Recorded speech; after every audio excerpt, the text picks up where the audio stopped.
Ooh.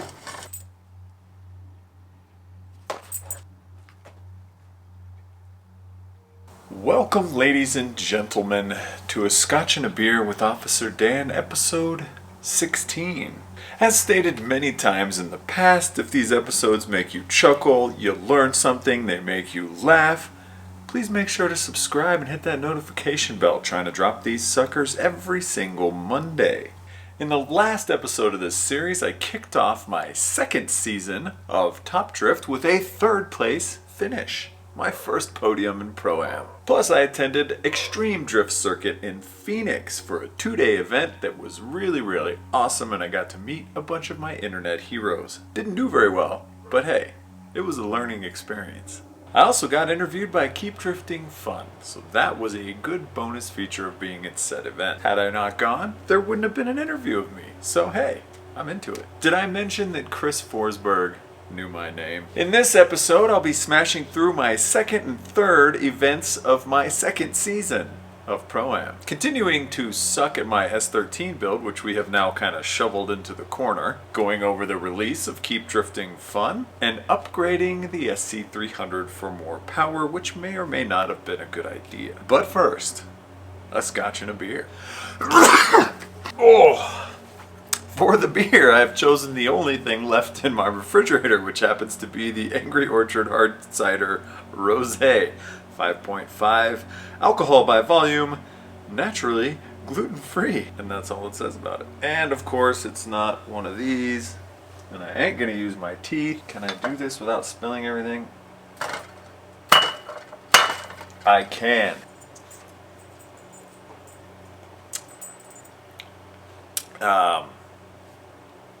Well, if you're into wine, then you'll probably like this. But since this is Scotch and a beer, and this is the only beer-like item I had, unfortunately this has to be the one. But it literally tastes like you mixed a hard cider with it. Wine. So, welcome to A Scotch and a Wine with Officer Dan. Maybe I should whine about it. Moving along to the important part of today's video.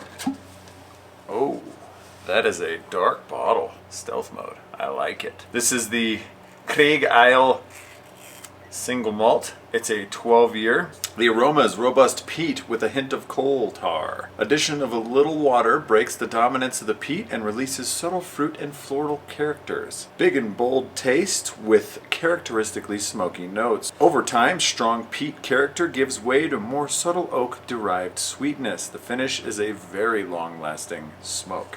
So, this is an Islay Scotch. Again, one of the more smoky ones, the cigar butt style. I felt like punishing myself. So I do have a little bit of water in there as per said instructions.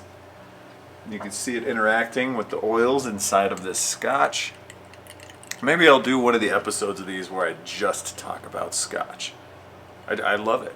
I love Scotch. There it goes down into my belly. Anyway. It smells like tar. Why do I do these things to myself? She's a smoky one, but they were right. Adding a little bit of water to this definitely brings out that fruitiness that they were talking about. If you were trying to get yourself into Scotch, do not start with an Islay. Unless you really like the taste of smoke and peat and dirt, basically. I would definitely try one of the Highland. Those are kind of a go-to for starting to like Scotch, and then you move your way into the more hardcore Scotches.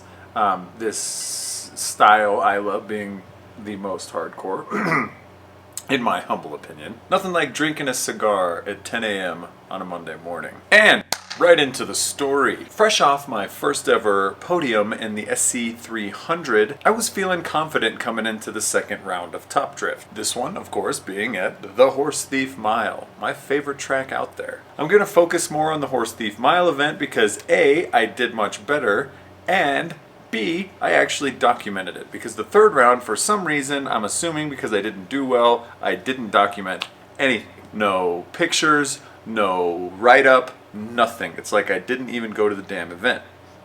Luckily, and this is what I'm going to say one more time, I want to stop and thank my media dudes again, especially David Karey. It was around this time that David had started amdrift.com. And the purpose of that was to give the up-and-coming drift drivers at Pro-Am events all around the country a shot at getting media coverage, because how are you going to sell sponsorships if nobody took a damn picture of you? All of the media guys wanted to go into Formula D, which makes total sense because there's more money involved and there's better driving and blah blah blah blah blah. But Dave saw a need for amateur drift coverage, and we cannot thank him enough for that. Not only did Dave make the events fun to go to, but he would always spin these crazy little narratives in his story about making up stories about drivers, and it was just awesome. And Dave, thank you. We all thank you. You are the freaking man. Plus, he always seemed to get a shot of me eating something or shoving something into my mouth, which has kind of been a story of my life. Anyway, so again, if you're out at an event this weekend or next weekend or the weekend after, shake hands with the media guys. They'll appreciate you later. Now, it was also at this time that I picked up 2 new sponsors. I was sending my resume out to everybody fresh off of my top 10 finish at Top Drift for the year previous, and I was trying to build on the momentum that I had for Motorcycle vs. Car Drift Battle 2. There were rumors and speculations that we were going to be filming a 3rd one later on in the year. So I had picked up Radium Engineering. Awesome freaking company. Love Jeremy and all of the products that he makes. They continue to innovate to this day, as well as an injector company, Performance Fuel Injection. So combining those two together was a great team, because now I had fuel and now I had the ability to deliver said fuel. But more on those guys later. Now, I've been working a lot at T-Mobile coming into round 2. I didn't have time to prep. I didn't have time to change tires. So Wednesday night, the night before the event, as soon as I got off work, headed over to Car Crafters and mounted close to 40 tires. I mounted all of mine, plus all of Jim Guthrie's, plus we had to take bin after bin after bin after bin of RX-7 parts from Jim's crash, as he was going to give them to somebody in California. We loaded everything up, put all the bins of RX-7 goodies into the belly of the Death Star, and headed out bright and early Thursday morning. After 12 hours of driving, plus the sleepless night, we landed in beautiful Lancaster, California. We dropped the rig off at the racetrack and headed back to the hotel for some much needed Z's. Jim had rented the track for that Friday. He definitely needed to do some shaking down after the performance in Balcony, where it was having issue after issue after issue. So he also enlisted the help of Justin Pollock to come out, which, surprise to me, was awesome, because hey, who doesn't want to hang out with a pro driver when you're in Pro-Am? Now, Justin Pollock came up on the come up because Jim gave him every single bin of RX-7 parts from the belly of the Death Star, and it was a lot. It was basically an entire RX-7 minus the shell, because it was all the stuff that they had taken off of it previously and added and changed, and anyway, it was a lot of parts. I'm sure Justin was super stoked, and Jim was happy to just have that crap out of his life. Justin would also spend that day coaching Jim, driving his Mustang, and just giving him overall feedback to make changes to make it better. Archer, what are you doing? I see you.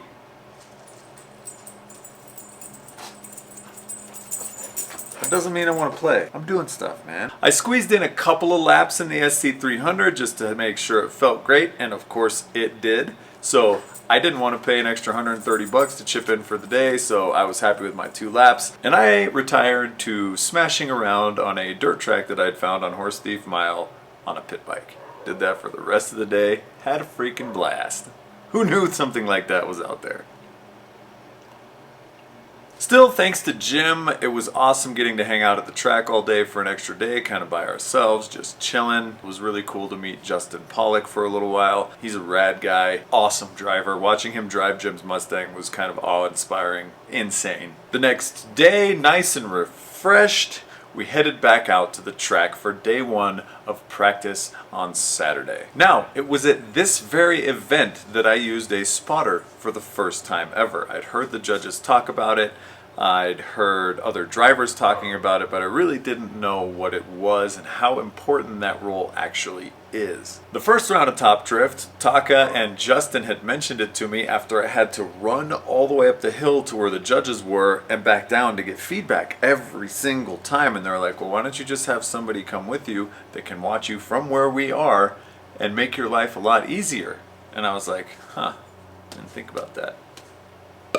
Good call, guys. And holy smokes, what a difference having a spotter actually makes. They were not joking. That shit was legitimate. If you're anything like me at all, every time you get in a car and every time you get sideways, you're like, damn, that was freaking awesome. And you're just super pumped about it. You don't even care if you're online, if you're hitting the clipping points. You're just too busy being a complete badass, even if you may not be. Every run is your sickest run until it's not, when you have a spotter to tell you that it's not. And I wasn't. While I was completing the course, I wasn't anywhere near the clips and zones that I needed to be. But I didn't know that because I was having such a good time in the car. So Andy spent all day Saturday coaching me through getting through the clipping zones, getting through the clipping points, doing everything that he could to get me dialed in for the next day because he wasn't going to be able to be there. He just so happened to be in California at the same time we were, and by the grace of the good Lord Almighty, he showed up at the event and gave me some much needed pointers. Getting real-time feedback, like I said, was the best thing that you could possibly do for your drifting career. So bring somebody with you that knows how to drift, that knows how to listen to the judges, bring them with you to the driver's meeting so they can hear everything that's going on, and make that ish happen. Thank you, Andy, for coming out and doing that for me. It was my best event ever. After a full day of practice, we had the course dialed. I was super stoked. We went back, we ate at Yard House, had a couple of barley pops, as you would. God, that's smoky and delicious, but still sweet. Now that day we had been driving, there was also 6 other Lexus SC300s and 1 SC430 driven by Pat Mordaunt. So we had a gigantic Lexus party at this event. I'd never seen so many Lexi at the same time, so that was really cool to get to do. Plus I got to meet all the drivers of these cars. It was a good day indeed. Now the next day we jumped into our practice session right before qualification. Now each run group got one practice session of a half an hour before you actually got to qualify. And my first lap out, I punted a freaking hay bale like 100 yards. It was ridiculous how much that car weighs and how far it could actually punt a hay bale. Needless to say, it smashed in the rear quarter. The car crafters guys came over, punched it, popped it out. Everything was good to go. I went through the rest of practice not hitting things, and since I was actually number 3 in the series at this very moment, I was near last in my qualifications, so I got to watch almost every single driver drive, and it was awesome. Dudes were laying down some sick freaking runs. I was really gonna have to send it to do well here. Once it was finally my turn, got some positive words of encouragement from my guy Mike Bolaños at the start line, and I headed down the hill to begin the uphill journey towards qualification. I focused my chi and I smashed up the hill, got into entry, and immediately dirt dropped on that back corner on my first run. Bummer. I was still keeping all the words that Andy had been telling me the previous day in my head as I was driving so that I could concentrate on actually hitting the points and zones. My second run out, same thing. Go up, hit this time. This time I don't dirt drop on the first corner, but down at the bottom I drop a front tire off on the inner clip. It's okay, fine. I still have 2 scores on the books. My third run out, I jump in and smash the course. I actually hit all of the points. The only thing that I would have needed to do was have more smoke and speed. I actually hung a tire off the track on the bottom towards the outer zone without dirt dropping, which was an awesome feeling, and I'm super glad somebody was there to actually capture that moment. Cheers to you. That run would end up being the best of my 3. And after listening to Charlie rattling off names, I was like, man, I thought I did really good. He got to like 7th, and then 6th, he was like Dan Brockett. And I was like, woohoo, yeah, I made it. Any top 16 finish is great for me, but to be in the top 8 as opposed to the back 8 is an extreme honor. So needless to say, I was pretty damn pumped on that. My top 16 battle would be up against Adam Knapik. Now Adam is in Formula D as we speak. I believe he did his first season of Pro 2 this year, so congrats dude, I hope you slay. Later on in this series I'll explain how Adam and I randomly met up at LAX airport on our way to Japan to go to a Matsuri out there at Ibisu, so that was pretty cool. just random happenings, no big deal. Now I would lead first since I had the higher qualification. Adam was on me pretty decently well all the way through the course, and I was ready to put it on his door as well. Unfortunately, Adam would spin out at the very bottom of the hill, giving me the win. All I had to do was complete my course on the following run. I applied as much pressure as I could and moved on to top 8. My next battle would be up against Jason Kim. He had one of the cleanest cars out at Top Drift, and it's always awesome to drive with him. We'd driven a couple of times in the past, so it's good to meet up and battle with my dude Jason. Now the same thing kind of happened with Jason, except for it was on a completely different part of the course this time. We both entered, and as we were going down the hill, Jason kind of spun off towards the outside of the track. I continued on, made my thing, and put down a decent following run, and that would be enough to put me into top 4. Now my second ever top 4 battle would be up against now good friend of mine and pit buddy Tyler Wolfson in his actually rotary powered FD RX-7. Fun fact, Tyler Wolfson is one of the only people that I have ever known that has gotten enough sponsorship to make money off of doing Pro-Am. So kudos to Tyler for making that happen. We had a super evenly matched battle on both sides. We both had good lead runs, we both had good follow runs, and the judges awarded us a one more time.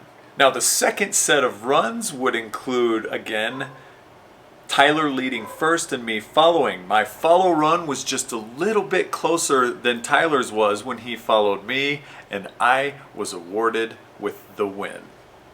I would be moving on to my first battle for first and second place. So stoked. Now my final battle of the day would be against previous Formula Drift driver Forrest Wang. He was just out here having fun. He wasn't going to be competing in the rest of the series, but he likes this track, so he was out there. He was the #1 qualifier, so that meant that he would be leading first. That was a big ass beetle. I did my absolute best in my little SC300 with 280 horsepower to blast up the hill following Forrest Wang in his 500 horsepower plus 2J car, and struggled to do so. What happened next just came from a lack of tandem experience on my part, and as we entered up into the hill, I pushed it a little bit too far to try to get onto Forrest's door because he had gapped me so much that I almost ran into his rear quarter panel, bobbled, and by the time I actually reinitiated drift and started going back down the hill, Forrest was at the bottom of the hill. There's nothing I could do about it. And of course, on our following run, he was glued to me like flies on shit. So Forrest would go on to get that #1 spot, and I would end up in second place. Oh my God!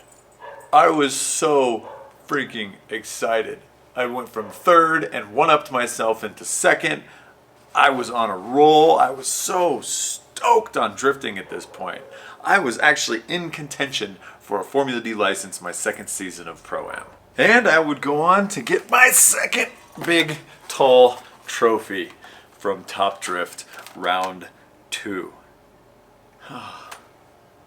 At this point, it felt really, really good to actually be up on the podium, to be able to drink champagne out of the cup, and to just be on the podium with such a high caliber of drivers. It felt surreal. It felt... I can't even explain the words that I have for being on the podium, even just at Top Drift. Never got to experience this in Formula D, of course, but I wish I could have because it feels really good. Now, what this also meant is I had actually moved into first place overall. Out of 59 drivers, I was #1.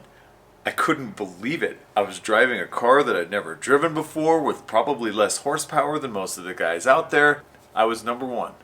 I was now the guy to beat. This is the first time in my life where something like that had ever happened, and I'm extremely gracious to Jim for giving me the opportunity to prove myself like that. We packed everything up and headed home. I was super ecstatic and exhausted all at the same time, and there was a pretty big gap between round 2 and round 3 at Top Drift, so I actually had some time to unwind. Now, a few things happened in that gap. The first one is going to be Keep Drifting Fun actually released. And if you haven't seen this video, you absolutely need to go watch it. It's definitely one of the best drifting documentaries about amateur drifting on the planet. So go check that out. I put the link in the description. Definitely follow Will and Josh because they are two amazing human beings for making such a rad video and coming up with the concept and actually executing on it. It's just awesome. Regardless of if I would have been in it or not, I still would have held this video in the highest of regards. For the premiere, I had a bunch of dudes over to my house. We had a little barbecue. We watched the whole video, and everybody was super stoked that New Mexico even got a part to begin with. So again, thanks to KDF for having me on the show. Hashtag clout level up. I'd also snagged a lifted 1996 Jeep Cherokee. Now, my first vehicle out of high school was a 96 two-door, two-wheel drive, manual transmission Jeep Cherokee. And I loved that thing, crashed it, got rid of it, and kind of always wanted one. And I wanted one that was four-wheel drive so I could actually use a Jeep for what a Jeep is supposed to be. So I found one in Austin, Texas. I flew my happy ass down there, picked it up, and drove it all the way back to Albuquerque, which may or may not have been one of the stupidest things I've ever done because it was a 6-inch lifted Cherokee on 33s with no sway bars whatsoever. I remember at one point driving through the high plains of Texas and the car just being leaned over like this because of how windy it was. Not to mention going over overpasses and around corners. I'm surprised I made it back. But I'll go into more of that later on because I did love that thing. Also entered a Formula D logo contest for their 10th anniversary, and as you can tell, did not win that at all. But hey, I tried. I also designed the No Coast Drift Party 2 poster for that year, which I think is one of my favorites. Super retro, and I really enjoy making stuff like that. And because I was in such a designy mood apparently at that time, I designed the new Whisky Garage logo, which would be my logo to this day. It was also at this point that the owner of the car decided he wanted to make more horsepowers and began the process of taking out the stock twins to put on a big single. Our new sponsor, Performance Fuel Injection, floated us a set of 850cc injectors, and Radium supplied a new fuel pump and a couple of couplers. Get it? Couple of couplers. Now, Radium Engineering would also send me a much larger care package for the S13 that we were building in the form of fuel pump, couplers, fuel pressure regulator, and everything else that I would need for the surge tank that they had just came out with. Super stoked to be running these guys' stuff. I actually just sent them an email saying, hey, I got 8th place at Top Drift last year. I'm running for my license. I'm going to try to do Formula Drift. And we also have these videos that's going to come out, Motorcycle versus Car Drift Battle 3. And Jeremy actually called me on the phone. I remember sitting in my office at T-Mobile and being like, who's this? Answered the phone. He was super cool. He was a skateboarder, and we just clicked right away. I couldn't believe he'd actually given me a call back and was stoked on what I was trying to do. So thank you, Radium, for believing in me from the get-go. I still use Radium Engineering's products on all of my drift cars, except for the 350Zs because they're stock. My Formula D car has had it, my Pro-Am cars all had it, even the borrowed car that I had Radium stuff on it. So thank you, Radium, for being so awesome. Now, after all of that stuff was installed on the Lexus, we took it out to the racetrack to give it a test. What I found was I much preferred the linear power band of the twins to the big single. It was now laggy. It was now hard to keep in boost. It was a completely different car to drive. And unfortunately, we only had that one little practice before we had to head out to Top Drift Round 3 at Walt James Oval. But hey, I was still gonna send it. Now, it was good to see everybody again. These guys at Top Drift had now become like family, not only the guys that ran the event, but all of the drivers as well. Plus, being number one, I was carrying a little bit of extra clout when I walked into the event because I was now the dude with the target on his back. But it's not like they made you feel bad about it or people were angry. People were stoked for you.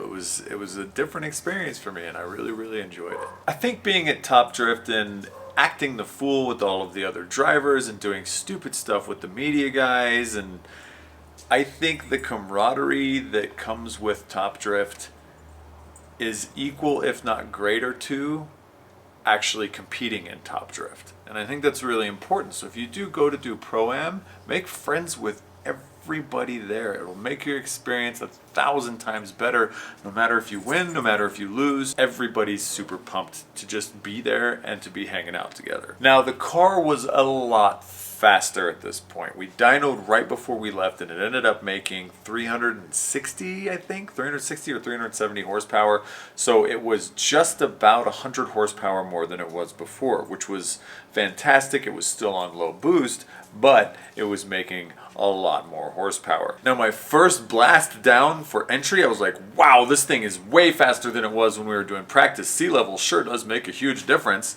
And it turns out one of the lines had melted itself to the wastegate and I was on X amount of pounds of boost, aka all of it. And I was like, hey dudes, this car is way faster than it was in Albuquerque, and I think you should probably look at it like it's scary fast. And they looked, the wastegate line was broken, fixed it, and went back out. But I did a whole lap, full tilt boogie on that motor. Who knows, maybe it was making 30 pounds, I have no idea. Now the track was awesome around the big part of the oval, and coming back in, it was becoming more difficult for me. I was really struggling keeping the car in boost because I'd never had to left foot brake before. I'd never had to keep boost up to the point where I could use it, because with the twins, everything was linear. It was like having a supercharger in the car, so I could just be on throttle, off throttle, on throttle, off throttle, and it would be right back into boost. But now that I had a big single on there, it took it some time to actually get back into boost. So I was clutch kicking more and trying to learn how to do this all day in practice, and I was really struggling with the second half of the course where it was nice and technical. The beginning half was big, bold, and beautiful, tons of smoke. I was loving that, but I was having a big problem with the technical side of things. This event was very pivotal for me because the top 5 drivers were within 60 points of each other. So each driver in the top 5 could have become number 1 after this event. We ended practice for the day and I was a bit disheartened that I couldn't actually make the car do what I used to be able to. It's not the car's fault, it's just I didn't have enough seat time in it to actually make it worth my while. The next day, we jump into practice and then we go straight into qualifications. I am now number 1, so I am dead last and I have to watch every single other driver kill it. This course is really fun. I'm just not feeling as confident as I did going into round 2. Now my qualifying lap finally came up and I made a smoke show. I had pushed the car as hard as I freaking could, did the things I needed to do. It felt better than it did before, and it netted me a 4th place qualification. This would be my best qualification that I would ever get at a Top Drift competition. So I was pretty stoked on that. I was like, well, maybe I got it. Maybe I kind of understand how to keep the car in boost. I obviously did pretty good where the judges wanted me to be. Now Jim would also get his car finally dialed in, and he qualified his first top 16 this year in 10th place. So good job, Jim. Now my top 16 battle would put me up against round 1 winner, George Kilada. Our first round of battles, I was able to keep the car in a boost and we got it one more time. At this point, I'm feeling that I can do this, I can make this happen. I'm well on my way to maintaining my lead as the first place driver in Top Drift. On our second run, I made a gigantic mistake while following George right at the very end across the finish line. Big bobble, almost a straighten, and George would go on to move on to top 8. So congrats to George for whooping my ass. I was disheartened and I was really upset with myself for making such a stupid mistake. Another lesson learned: if you have a car that works for you during Top Drift, don't make any large changes, period. Now after the results were posted for this round of Top Drift, I was still number 1 by 4 freaking points. My lead was paper thin at this point, and I really needed to pull it together for Top Drift round 4. And that is where I'm going to end this video. That's really good. Highly recommended.